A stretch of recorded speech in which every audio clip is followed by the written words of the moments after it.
Just Imagine, a podcast series by Imagine Theatre. Yes, hello again and welcome to episode 123 of this podcast series with me, Martin Ballard, as the Imagine team start another busy year with end-of-season debriefs, forward planning and admin meetings. For more information, go to their website at www.imaginetheatre.co.uk. Now, last time, we were at a very special performance of Imagine's pantomime Peter Pan at the Royal Spa Centre in Leamington Spa, where JP McHugh and Sean Dodds played their final shows there before moving on after a decade together. Don't forget that and all of the other previous episodes are still available, and there are many more episodes to come, including a number of pantomime legends, our occasional series looking at stock characters, pantomime titles, and this year, a year in the life of a producer. So just go where you normally get your podcasts from and make sure that while you're there, you subscribe to the series so that you don't miss out in the future.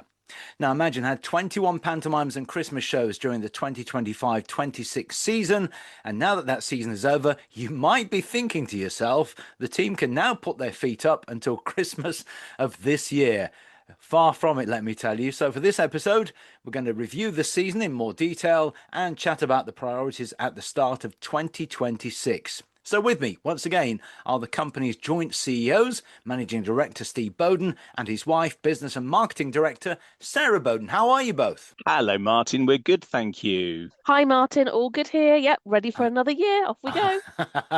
And a happy new year to you both. A bumper year by all accounts, record-breaking figures again. And Sarah, you're the spreadsheet queen. Talk us through some of the incredible figures for this year, including the 21 shows. Yeah, it's been quite a year, Martin, really. When we started this whole journey, as we've talked about before, we never really thought it would get like this. So to look at the numbers that we put out, over 585,000 people coming to see one of our shows, it just blows our minds, really. The great thing is that Panto is still as popular as it ever was. We're still seeing those families getting out and watching the shows. And it just goes from strength to strength across the whole of the UK. It didn't matter whether we were up in Inverness, we were west in Swansea, we were down south in Fareham, we were across in Dartford, across the whole of all four quarters of everywhere. It was just unbelievably popular. So yeah, a great year, very exciting. And Steve, at this time of year, the successes are there. You've looked at all the figures and everything. Now it's really time to sit down and debrief with the rest of the team and the venues, isn't it? It absolutely is. I mean, it's been an amazing season. It's been the biggest season that we've done. And so many people are involved in the process. It's very easy to just go, right, we've done that, let's move on. But actually, there's a lot of learning to take from all of the debriefs. So we bring our entire creative team at head office together, as well as our heads of departments in the technical and wardrobe and stage management, scenic areas as well. And we have a really good discussion about what went well, the bits that we really enjoyed, bits that perhaps didn't go so well, and what learning we can take from that so that we can improve the process for the delivery of this year's shows. And I think what's brilliant is we've got new team members that joined us this year. And, the younger eyes have a really clear vision on how we can improve our processes and how we can continue to evolve Panto, because that's what Panto does. It evolves year on year. The incredible figure for me again, Sarah, and must be a record, is that the Panto Imagine team watched 280 different Pantos this year. Yeah, we've been busy. We've been across the UK. Yeah, I mean, I saw 47, which is quite a lot. But you need to know that you understand your industry, what's current, why people like what they like, what makes families tick at the moment, and what's exciting and what we can do to keep the genre alive. We always say this in this podcast, but we are purely the custodians of pantomime. And we have to hand it over to the next generation in better condition than we found it. And that's only done by you understanding your industry and knowing what you're going to do. And it's great to see some younger producers coming through. Great to see some of their work, understand what they're doing and get excited about where pantomime will go and it will evolve. Because in 100 years' time, you want to hear that pantomime's still surviving. So yeah, we got out and we did the miles this year. And again, Steve, you mentioned record number of employees again this year, not just out in the venues, but at headquarters as well. And of course, every season poses its own challenges. There will be issues along the way. You have to think on your feet and evolve, don't you? We do, yeah. And, putting the entire show stock out of our brand new building was going to be the biggest challenge that we faced for a long time. Like any premises, until you've actually run it and understood how it kind of lives and breathes and how it flows, you're never quite sure what will happen. But as 40 odd trailer loads of scenery left the building, the conclusion that we came to was it was considerably easier than it had been in Brandon House, our previous premises. We were benefiting from having the 4 loading doors and 4 wagons being loaded simultaneously. And it just meant for a much more efficient and effective loading strategy. We've got so much more we can learn on the back of doing it once. So as all the scenery's been coming back into the warehouse, we've been repacking, looking at ways of making the maintenance schedule work a bit better, looking at ways of packing the bays so we can get as much space as possible in this new warehouse. So yeah, that I think has been the biggest challenge that we faced in recent time. No 2 seasons are the same at any one venue, are they, Sarah? So that evolves in itself. That's partly because of course, trends. It's partly because of, the way the dates fall, which, dates are at weekends and so on, school holidays. So you have to look at that, don't you, with every venue and decide whether or not some of the performance times worked or didn't work, whether ticket pricing worked or didn't work. There's a lot to discuss. 6-7, Martin, 6-7.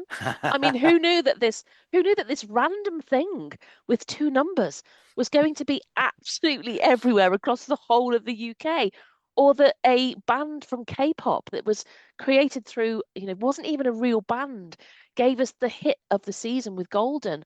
And yes, absolutely, you have to look at the trends that are current out, on TikTok. Everything is about TikTok these days, and so we're learning about that. It's not necessarily natural to to us, but for the younger generation, it's critical. And each venue has a different marketing strategy now. Things have changed enormously since the pandemic and the way that things are growing and evolving. Um, each venue needs something different out of its title, as you say. Dates are different, time performances are different. In some venues, 7 o'clock in the evening is absolutely the time to go. In other venues, it's 5 o'clock. In other venues, it's 6. In some venues, it's 5:30. And it really twists and changes between every venue. And as you say, we spend a lot of time analyzing the data, going, is this the right time for the local audiences? Just because we think it's right, are they telling us it's right? So yeah, there's huge amounts of work that go on behind the scenes that people would never even consider we have to do. No, and that's one key area, Sarah, that nobody would ever consider. Traffic in certain cities has a peak at different times, and so getting to the theatre might be more difficult at certain times in some cities when it's fairly easy in others. And school holidays, of course, vary slightly around the country. All that's got to be, borne in mind, hasn't it? Absolutely. I mean, we've got a classic one. If you take the Swan Theatre in Wickham, it's really interesting because the car park next to the Swan has one road in and one road out, and one entrance in and one entrance out. So if you don't let the matinee audience completely out of the car park before you welcome the evening audience in, then there's going to be absolute carnage in that one road and on those, literally in that one entrance. So we've moved that from one, it used to be 1 and 5. So it's now 1 and 5:30 to just give that half an hour's extra time for that traffic swap over. These are the kind of things that, the audiences wouldn't even realize that we have to think about. Whereas there are other venues where the car parks close at 8 o'clock at night. So we've got to get everybody out of the building by 7:30 at the latest to get them out the car park. And it's those kinds of things that when we get, oh, why don't you make the show later? And you say, yeah, but you can't park if you go any later, or your car will be trapped in the car park. And so yeah, lots and lots and lots of random things that we have to think about. Steve, you mentioned, how much easier it's been at the brand new headquarters. But while the sets and all the costumes and everything are out, have you been able to do any more work actually inside the venue? Because obviously it's your first year there, of course, and there's still a bit to be done, isn't there? There was quite a bit to be done. So the paintbrush went round the floor, finishing off some of the floor markings that we didn't achieve as we moved everything in last year. And we continued to build scenic bays. More scenery has come back than left because we've acquired some new pantomime sets, and we've also built a few. So there is more scenery coming back in, and we had to construct bays to put that into. I think also, as I kind of touched on a little earlier, because we've used the building once, we've been able to look and assess the sort of infrastructure that we built, which was all fairly flexible in its construction, and just make some adjustments to it, because you suddenly realize that actually where you thought you might need a sort of 5 meter by 5 meter footprint to store one particular set, you realize that actually you can get it into 4 meters.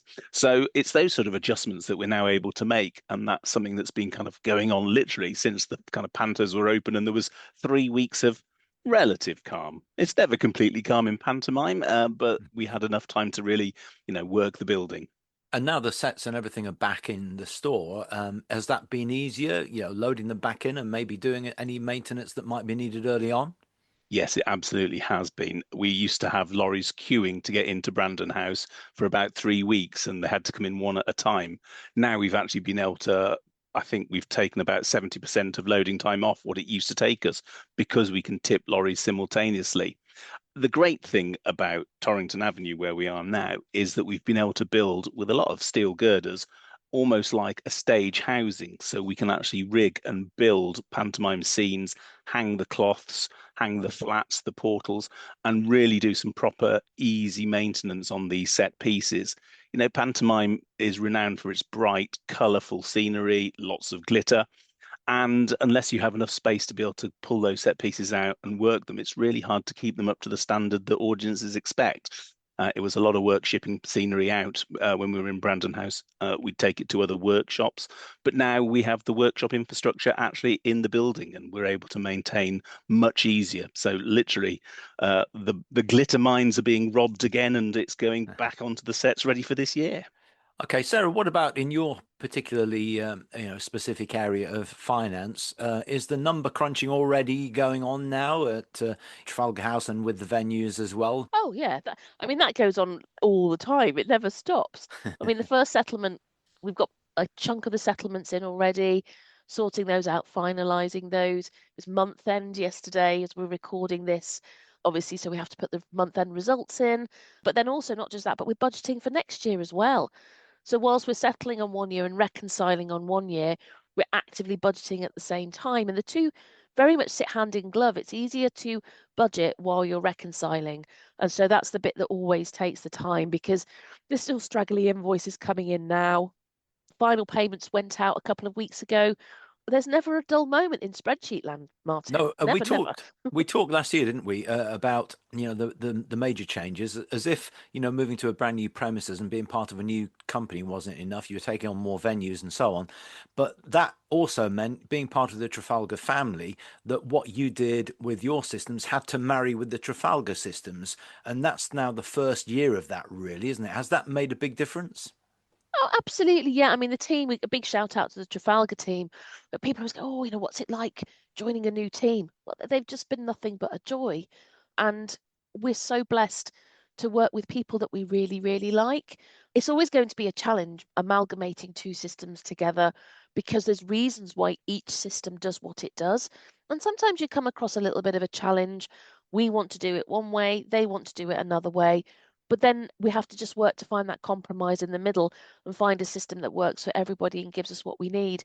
And it's no mean feat taking over what we do, because you can't really explain to someone what panto season is like until they've actually gone through it. And until you've actually said to them, we're going to do 50,000 payments in the year, and 45,000 of those payments are going to happen in the 7 weeks around Christmas. And everybody goes, yeah, yeah, yeah, yeah. And then they come out of it and they go, oh my goodness me, we really did do 45,000 payments in 7 weeks. And it's absolutely blown everyone's minds. But now they've all been through it a couple of times with us. So they now understand the cycle of what we do, because you couldn't get a more cyclical business than what we do. It's cyclical in its extreme. So yeah, they've been a joy, Martin. Let's talk specifically about Reading, Steve, because it just seems to be growing in popularity. The reviews get better every year. Obviously, you've got at least a couple of members of the cast who come back and the audiences love. So, how was that for you this year? It's a joy working with the team at Reading. I say it every year I get there, that there are very few theatres where you really feel that you're part of a family. Some of the members of staff at the Hexagon have been there for 30 or 40 years. And in fact, the technical stage manager, Rick Bull, celebrated his retirement just after the pantomime. And he had done 40 years at the Hexagon, Wow. seen the last 40 pantomimes. And that sort of knowledge and experience is just invaluable when you're putting on, these huge shows in a ridiculously short amount of time. The team at the Hexagon are great. The cast are great. We've kind of created a sort of repertory company with Justin and Paul, who've been there and worked together for, I think, 11 years now, and some of the actors who return each year. And that family feel is something that audiences really respond to. They like to know who they're coming to see. They like to feel familiarity. And the Hexagon brand has kind of become a really safe family panto because with Justin there, we play to a lot of preschool children. We have a lot of children and families and adults with additional needs who come to support it. And the cast really, really respond well to those, fantastically lively audiences that come to Reading to see the show each year. And I love going out. We all, running a company like Imagine is fantastic, but actually we keep having to remind ourselves why we came into the industry, and it's really important. And Sarah and I say to all the team that you at least get out to do a show if that's what you trained and wanted to do in the first place. So yeah, I love it. It means that you tend to be up at 7 checking emails and then back out the rehearsal room 8 at night and then carry on checking emails for another 3 or 4 hours. But that's what we do. And, it's a busy time of year. I often think that pantos like the one at Reading are the ones that really epitomise the genre in that audiences trust what they're going to get as a product, and the cast trust that the audience will turn up and deliver as well. It's that to and fro, isn't it? It really is. The first thing we say every year is, look, none of this is actually going to work without an audience who are engaged and who are part of the cast and working with us. And the routines in the rehearsal room, you refine them and you polish them, but you never quite get the rhythm of the panto until you're in front of an audience, and the audience then complete that whole rhythm, and the routines flow and they fly out, and the audiences lap them up. And we worry every year that some of the content is incredibly repetitive, like the ghost gag, and you go, goodness me, we've done this every year. And the year that you don't put it in, as you'll probably remember, Martin, Yeah. is the year that people write. And I remember we came across this, years back at Loughborough Town Hall. The audiences love those familiarity styles of delivery of routines and comedy and gags. And, it's incumbent on us to make sure that they only see one panto a year, and we have to give them what it is that they love. No doubt the Reading Pantos audiences are, one of the best in the country. Now, there's another arm to Imagine, Sarah, which we don't talk about that often, but it's really important, and that is the set hire, the leasing side of the company as well. Has it been a good year? Absolutely, yeah. So we have a warehouse full of scenery, as you know, in Torrington Avenue now. Anything that we don't use ourselves is available for hire during the season, during all year. We can hire anything out all year. We had an enormously busy hires season on top of the pantomimes that we do. And the warehouse is never completely empty, but it was pretty empty. And to see Torrington Avenue at that stage empty, it always blows your mind just how big it looks when it's empty, and you forget how full it can get when it's full. Yeah, really successful. Hires all over the place. Things being sent out to Ireland, Scotland, Wales, England. We literally are the length and breadth of the country with hires as well as pantos. So yeah, hugely busy. Yeah, and I guess the new building and the loading areas made that easier as well. Completely, yeah. So the brilliant thing about Torrington Avenue, as Steve said, is that we have this whole area where we can build sets and we can make them and we can check them. But during the season, we're also able to use that as a loading area and a prep area. So we're able to prep things in a way that we just couldn't do in Brandon House because Torrington Avenue is 4 times the size of Brandon House. But also because there's 4 dock doors that we can use to load in and out of, we can have simultaneous loading, as Steve said. We can have some hires going out at the same time as the pantos are going out. We can have stuff prepared at the dock door to be loaded. So sometimes when you were going in the unit during the season, you were finding piles of things by all 4 doors as they were ready to go out. everything had been checked and prepared. Obviously, in our first year, as Steve said, was always going to be a bit of a, how does this work? What are we going to do about that? What's the best system and what's the best way we're going to do that? But loads of lessons learnt, and onwards and upwards, the planning is already well underway for next year. Now, Steve, we've talked about the fact that you'll be talking to venues, debriefing with your own staff at Trafalgar House and so on. But obviously now as part of the Trafalgar company, the Trafalgar family, if you like, does that debrief have to go back to them as well? So do you debrief your season to the Trafalgar hierarchy? Yeah, we absolutely do. It's a real collaborative process. And what they're really keen on knowing is what else would support and enhance the delivery of the season, both artistically and commercially. And they're really collaborative. The team at Trafalgar in theatres and the chief executives, Howard and Rosie, have a real interest in pantomime. They understand the importance of it, not just to the business, but also it is the lifeblood of theatres, whether you're in the commercial sector or the subsidised sector of our industry. And they really look to invest in it and to help us shape Panto for the future. And part of the discussions that we have is about how can we make it more accessible?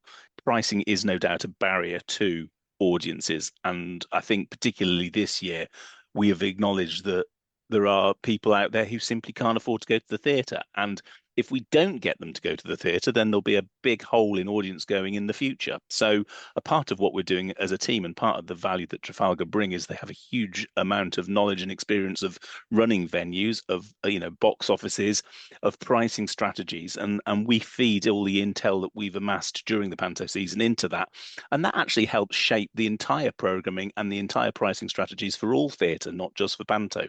So it's a real two-way conversation, and that's part of the thing that Sarah and I love, being able to share our knowledge and absorb their knowledge and really refine the operation that we deliver. Now, it's worth pointing out at this stage, Sarah, that, this year we're going to take a quarterly look at the year in the life of a producer. And we won't give too much away now, but that's going to give us a real insight, isn't it, as to what the year looks like for you. I love to do these kind of talks, and we did one up at Staffordshire University when they were doing the degree up there, where what it takes to actually do this behind the scenes, with that age-old question of, oh, you're a panto producer, what do you do for the rest of the year? Quite a lot, actually. Probably more than people appreciate, and probably more nuanced things than people would realize are there. So, yep, we're going to sit down and do that, Martin, aren't we? And go through our year, when, how, where, what, why. Absolutely. Yeah, and you'll be able to follow, what a producer's year looks like. Each quarter will bring you an update of what's been happening, what's about to happen, any issues that have to be addressed, that sort of thing, to give you a real insight into what it takes to be a producer and the sort of things you have to deal with. Steve, we're looking ahead already. I bet you've had some meetings, haven't you? Because you probably had meetings 6 months ago about the forthcoming season. Goodness, you're absolutely right. I remember somebody saying over the Christmas season, gosh, you must literally come out of the Panto season and then have to get your head around the next one. And I said, actually, we've already got our heads around the next one. And then back in September, we had about 45 shows buzzing around our heads, because you've obviously got the shows that you're delivering, in production, but you've also got all the planning and strategy work going on for the following year. So we know where all the pantos are going to be. We know what all the schedules are. The vast majority of them are on sale. And there are 2 new venues joining us, and we've been planning for those for the last couple of years, because pantomime audiences in Bromley and Cardiff, they love their pantomime, and we have some really high standards to meet following on from the producers who are leaving. And what we're really looking forward to is building on that fantastic legacy of pantomimes that have been in those venues. So that, that's a real responsibility, and we've got some great, exciting ideas in development. We obviously have the kind of digital pantos that we've been rolling out over the last 5 or so years, but we're also looking at some brand new effects and spectacular moments and wow moments that people will see in the more kind of traditional setting. And I think panto, as I mentioned earlier, just evolves all the time, and what we want to do is to make sure that we can build on what's gone before. Some interesting titles, I think. A lot of Beauty and the Beasts this coming year. Sleeping Beauty, obviously Cinderella is in there as well. One or 2 Aladdins. On the website, Sarah, you have, I think, 18 at the moment, but are there likely to be more announced? Watch this space, Martin. Oh, absolutely, there are. Yes, there are a number more to be announced. We just can't put the announcements out just yet. But yes, they absolutely are. It's going to be our biggest season yet by quite a long way, which is really exciting. It's scary. As we've said before, we often say this, that it's a huge responsibility. It's a huge honor. We don't take it lightly. We really respect that we have a duty of care to our industry, to our genre, to the audiences, to the venues, and just to pantomime in general. So really exciting and utterly terrifying all at the same time. Yeah, Sarah, it just points out to me as well that, what an impact pantomime has on the economy generally, not just in each city where the shows are, but also around your headquarters, because this year you're going to be employing more people again than ever before, creating jobs, creating opportunities. Pantomime is so important to the whole area and the whole cultural makeup of local theatres and to culture across the UK in general. You think about local restaurants, they benefit when Panto is open twice a day, audiences coming through the doors. The restaurants are busy during Panto season. Car parks are busy, town centres are busy. The theatres themselves, obviously, in their secondary spend, for you buying drinks and programmes and popcorn. All of those things are essential in keeping the industry of theatre and pantomime alive. But yep, absolutely in Coventry as well. We are, really a significant employer across the cultural makeup of the arts cultural makeup of the city and the area. It's bigger business than people realise. And it keeps the panto cogs turning, Martin. Back in Reading, Steve, it's Aladdin next Christmas, and that's always a family favourite, isn't it? But you've got a couple of other interesting titles, like Goldilocks, I think, is in Glasgow. You've got Snow White out there as well, so it's a nice mix. It is. And you know what? There's nothing better than creating new shows. Goldilocks in Glasgow, I think, will be a real spectacle. We wanted to do a large scale version of Goldilocks for a number of years. And it's about finding the right venue and finding the right cast and finding the right opportunity in the sequence of titles to kind of drop that in. And Liam and the gang at Glasgow have been producing and starring in that panto for many years. So when we were looking at what title to roll out this year, in conversation with them, I said it'd be fantastic if we could do something a bit different. How about Goldilocks? I don't think it's ever been done at the Pavilion, certainly not in recent times.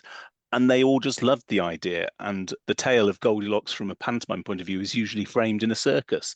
And the Pavilion is a classic variety house. Since it was built, it was kind of built for that variety fair. So the opportunity to bring circus and spectacle and effects into that production is just fabulous. So we're going to have a great time on that. Now, before we finish, I just want to mention a fabulous message that we received from somebody called Paul, who says he wanted to drop us a line to say that he stumbled across the Just Imagine podcast last year, and since then he's listened to 121 episodes.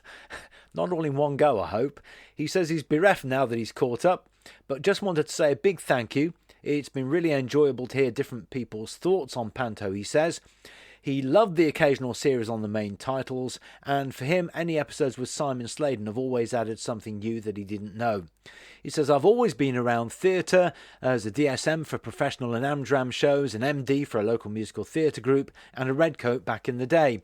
He's now a Methodist minister, acting as a chaplain to 2 theatres in the West End, and he says he's got a sabbatical coming up in December and hopes to pick up a Panto DSM gig. Who knows if that will happen, he says.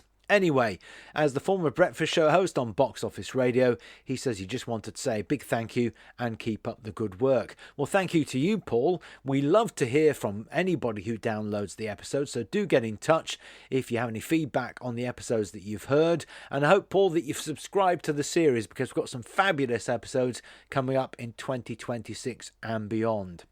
So finally, Sarah, I have to say, with the previous season only just ended, it's already started the countdown to next Christmas, hasn't it? Absolutely.